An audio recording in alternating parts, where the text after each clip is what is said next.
ladies and gentlemen, to Fan Appreciation Month here on Reaction and Review. Tonight, guys, I'm taking a look at a Grindhouse love letter from 2010. Now, some of you guys know I've covered a few of these in the past. I've covered stuff like Nude Nuns with Big Guns and Hobo with a Shotgun, so I'm kind of batting about 500 when it comes to these. So this one could possibly swing either fucking way. Tonight's movie is called Bitch Slap.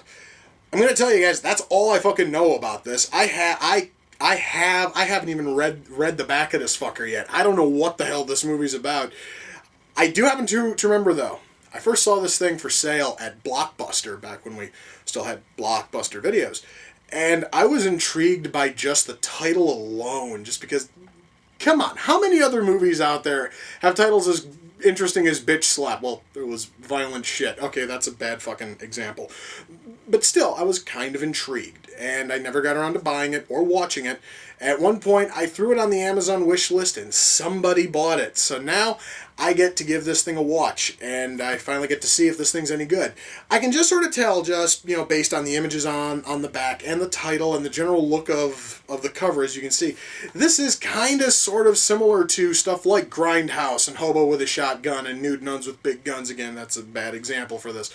But, you know, so, and besides Nude Nuns, I liked Grindhouse, I liked Hobo with a Shotgun. This thing's got kind of high, I have kind of high hopes going into this. But the only way to find out if this fucker's any good is if I shut the hell up and I push play. And I'm going to do that right now. So, without further ado, it's time to kick back, relax, and check out Bitch Slap.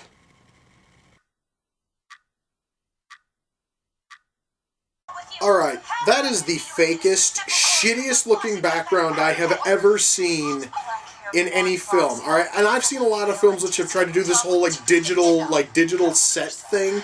This looks like shit. However, seeing the Mach 5 in there is a little bit of a nice touch, but it still does not stop the fact that this background looks fake as shit, and it's really sort of distracting me from whatever flimsy fucking plot that this thing is trying to shit forth right now.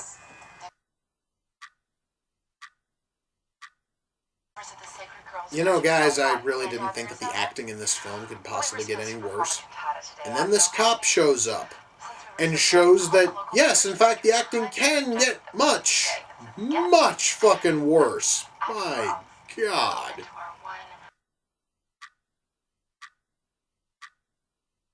So while trying to bury a body in the middle of the desert, these three idiots think it's totally cool to have a sexy splash fight. Sure. Yeah, it's not totally pointless to have this in there, and of course, I mean, you know, it is supposed to be sexy and funny, and it's not totally failing at either one of those. Oh, God, no. God, fuck this movie. I really wanted this to be fun, but God, this just sucks.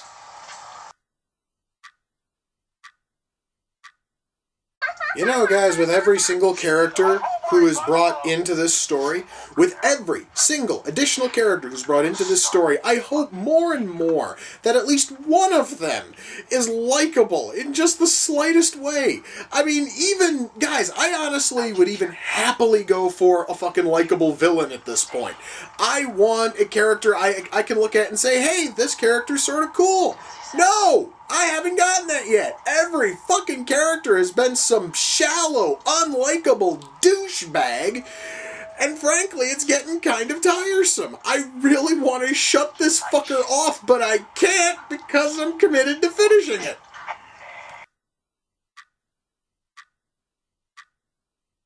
You know, guys, every single time I see one of these fucking flashbacks, for some reason I am reminded of cutscenes from old Sega CD games.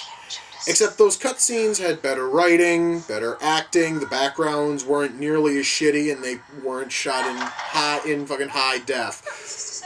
Yeah, so basically if you took a Sega CD oh, look at that, there's a nun giving a blowjob, that's interesting. Back to my point. If Sega CD cutscenes were filmed in high def, they would be vastly superior to these fucking flashbacks, I swear to God.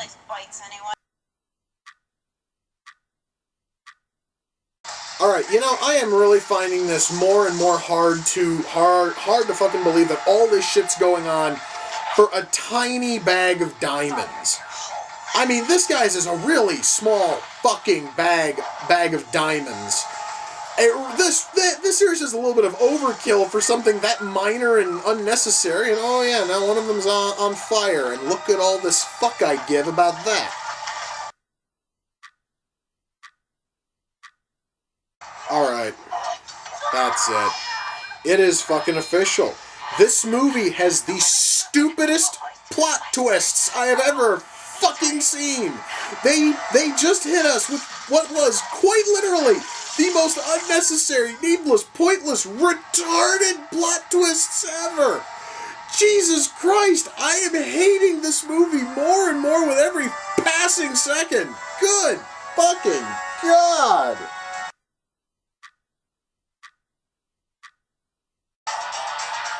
Good.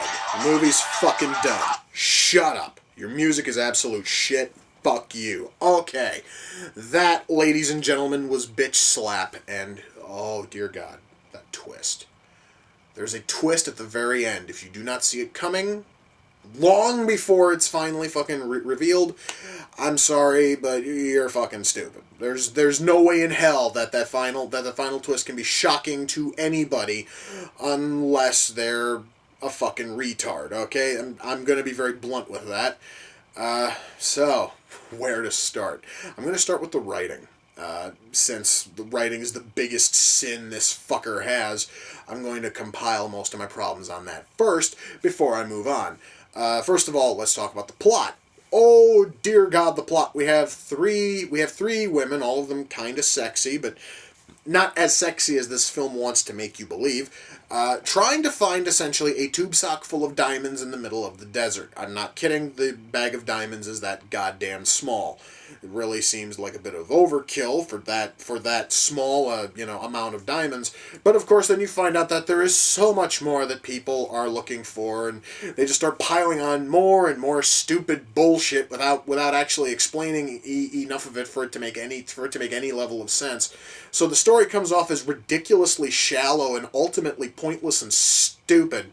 I know some people are really into that, but I am not. I kind of sort of like my plots to have at least a little bit of structure to them. Thank you. Dialogue.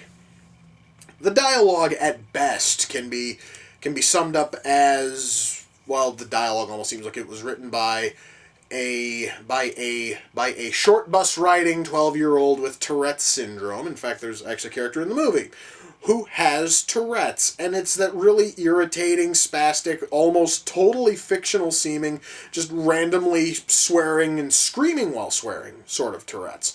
It's not even like a creative or fucking, original use of Tourette's in movies. No, it's the same kind of unfunny bullshit everybody tries whenever they try to make Tourette's into a fucking joke. Almost nobody can do it well, and frankly, it just comes off as almost insulting, and I would really feel sorry for people who have Tourette's, that's sort of what they think that the illness is. Anyway, but yeah, the dialogue is just almost nothing but swearing and pointlessness, and of course the dialogue is also supposed to help further the characters and the plot points and the plot twists and why is everybody there and why is everybody trying to find this like bunker in the fucking desert because it has diamonds and a sword and weaponry and weaponized robo-germs. It's all fucking stupid, pointless bullshit. The dialogue does not help explain any of it. The dialogue does not help in any way at all to make you interested in the story or interested in the characters. In fact, it makes you generally come to despise the characters because, good God, I'm going to tell you guys, I hated every fucking character in this movie, which is a new feat, because there's at least, in most films, there is at least one, likable character you can look at and go, well, at least he's okay, or at least she's sort of cool. No, not a single character in this fucking movie has even the slightest shred of likability, and it's really kind of sad.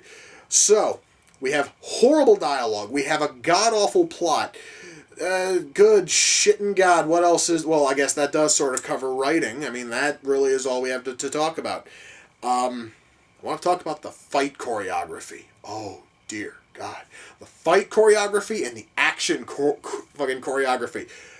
I should mention, before I go any further, the person who directed this film, I looked this up while I was watching the movie, I was that bored, is the same Hollywood visionary who has directed such fantastic television shows as Mortal Kombat Conquest, Cleopatra 2525, and Baywatch Nights. So frankly, I shouldn't have fucking expected anything when it came to fights or action scenes, but frankly, this is poor even by those fucking standards, guys. This was hideous.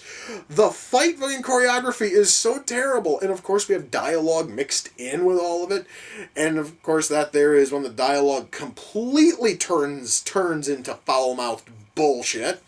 Really, I cannot think of a single likable thing when it came to the fight choreography, the dialogue, or the acting, and special effects. Oh god, the effects. I'm gonna say this: the makeup effects are pretty good. All right, every single application of blood and everything looks pretty good, and squib and fucking squib work. What little of it is actually in this movie is done very, very well. It's when we get to the CG.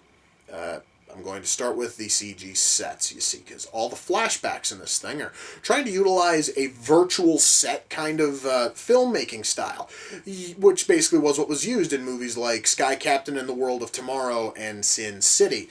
But while those two movies looked good and actually knew what the fuck the filmmakers knew what the fuck they were doing, the people who made this thing have never worked in a virtual set at all, and instead these look like poorly made cutscenes from a shitty Sega fucking CD, 3DO, or CDI game, because that was what they used to do in the early days of disc-based gaming, is they had these live-action cutscenes where it was just actors standing in front of a green screen, and they were just going to chroma key this god-awful CG background in there. And as I stated earlier in this, the only difference is that at least the Sega CD cutscenes had better writing, better acting, the backgrounds looked better, and they weren't shot in high def. So basically, the only edge this thing has against those god-awful early fucking FMV video game cutscenes is that this is shot in high def, so basically it's well-filmed bullshit. But the CG here is absolutely the worst I have seen in any fucking film ever. And I, for a while, made it a habit of watching those horrible sci-fi original films which had laughably shit CG. The fact that this thing makes all of those look, like fucking Avatar is saying a lot. Holy God. The acting. Oh boy, let's cover the acting. Well, again, I was not expecting miracles after hearing some of this dialogue, but, guys, you do have to have at least some kind of standards set, and this movie couldn't even cover those. The acting in this movie is just so absolutely abysmally god-awful. I dread the very fact that these people might be in other movies. Now, perhaps maybe that is because, again, they're being fucking directed by some fucking jackass who seems to be the god king of bullshit TV mountain. But still, they should have been able to have at least churned up something. Anything. I am not asking for a lot. Just at least pretend to try. And they couldn't even do that. They couldn't be asked to even try to give us something passable. Instead, we are basically given bullshit, and we are expected to enjoy it. And guess what, fuckers? It didn't work. Now, the soundtrack, oh boy. I've already covered acting. Acting sucked. There wasn't a single good actor in this entire fucking movie. Everybody turned in the most wooden bullshit showing I've ever seen. Now I'm going to go into the soundtrack. This movie has one of the most bland and generic soundtracks I've ever heard, because it's all bland, lifeless, fucking like generic metal, and that means, guys, that it's not good metal. This right here, guys, is basically a bunch of assholes who wish that they were fucking Disturbed, or they wish that they were Rage Against the Machine. I'm not even a fan of Rage Against the Machine, but I would prefer listening to that loud, noisy bullshit than the stuff that's in this movie. So, yeah, so even the soundtrack in this thing is complete shit. Now, I did look at the back of the DVD here as I was watching this. Apparently there is a bonus feature in here. It's a documentary, which is called Building a Better B Movie. And I hope that that is a documentary about the making of Planet Terror, or Death Proof, or Hobo with a Shotgun, or House of a Thousand Corpses, because those, my friends, were making a better B-movie. And if it is about this horrible cinematic abomination, I want to find whoever the hell thought that that was a good title for the fucking documentary, and I want to fucking decapitate them with a fucking shovel. Guess what? Whoever the fuck thought that this thing was a better B movie is stupid as shit, and I wish them ill. This is by far the worst. No, wait. Second worst in the whole, grindhouse fucking wannabe films. The only thing which tops this in shittiness, at least in that style of filmmaking, is Nude Nuns with Big Guns. That movie was just absolutely unfucking forgivably bad. This thing here, at least this thing wasn't trying that hard. I mean, it wasn't fucking throwing on stupid filters and film fucking grain and shit to make it look older. This thing here is basically what you would get if somebody watched a shit ton of Russ Meyer movies and decided to try to make something even trashier than those, if such a thing would even be considered possible. And thus comes the final result. And before anyone asks, no, I cannot recommend this fucking turd to anybody for any fucking reason. This movie was just absolute garbage from the moment I pushed play. And that's kind of sad. So, yeah, I cannot recommend this unless you absolutely despise yourself and you have 2 hours that you seriously just want to kill in the slowest, most painful way possible. Then go right ahead and watch this. But if you actually are sane and you actually value your fucking time, you're not going to want to waste your time on something like this. Now, Bitch Slap came off of the Amazon wish list. The person who sent it in is a friend of mine, and his YouTube channel is Silent Night. I want you guys to go and head over to his, YouTube channel, and I will provide a link for it. Dude, thank you, because, for the past couple of years, when I first saw this thing at Blockbuster, I was kind of sort of curious, and I was compelled. I was very, very intrigued as to whether or not this thing was going to be any good. And unfortunately, this thing could not even meet my lowest possible expectations. And before anyone asks, no, this movie's not going to go into the bottom 5. There are much worse films I've covered this year.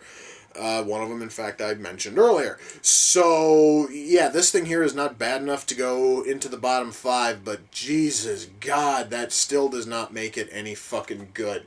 So, folks, with that, we come to the close of another reaction and review. Until next time, ladies and gentlemen, take care, and I will see you all in the near future. Peace.